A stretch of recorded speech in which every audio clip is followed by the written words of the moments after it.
اتفضل. بقى عليك حتى لما انت عزمتينا بره وكان معاكي ناس صحابك، تحس ان انت ما بتشربيش الميه وبتجيبي ميه تانيه مع نفسك لما بتكونوا قاعدين ومعاكي ازازه ما حدش يجي جنبها. ليه ما بتشربيش يا ماما الميه دي؟ لان الميه في جسمنا بنسبه 50 ل 75% موجوده في جسمنا. الميه دي فيها ميموري، بتخزن كل حاجه انتوا بتقولوها. وخلقنا من الماء كل شيء حي.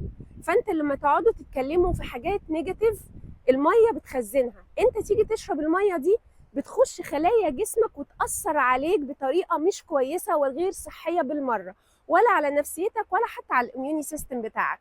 عشان كده بفضل الميه اللي بيبقى مذكور لا عليها. انا هقطعك في حاجه بقى.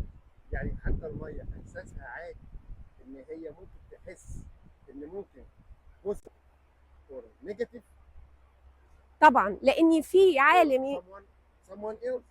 طبعا لان في عالم ياباني اسمه موتو، لو ترجع للكتاب بتاعه وهو بيتكلم على اسرار الميه ورجع فيها للايات القرانيه، وسبحان الله لقى في تطابق جامد جدا ما بين ان الميه اللي بتبقى حيه وبتبقى مذكور فيها اسم الله او كلمات ايجابيه بتتحول لبلورات رهيبه الجمال رائعه، دي بتاثر على الجسم من جوه. حتى ان الشيخ الشعراوي كان بيتكلم وبيقول لك لو انت شربت الميه الصبح وقلت سبحان الله والحمد لله على 3 مرات، الميه بتنزل معدتك بتسبح بحمد الله.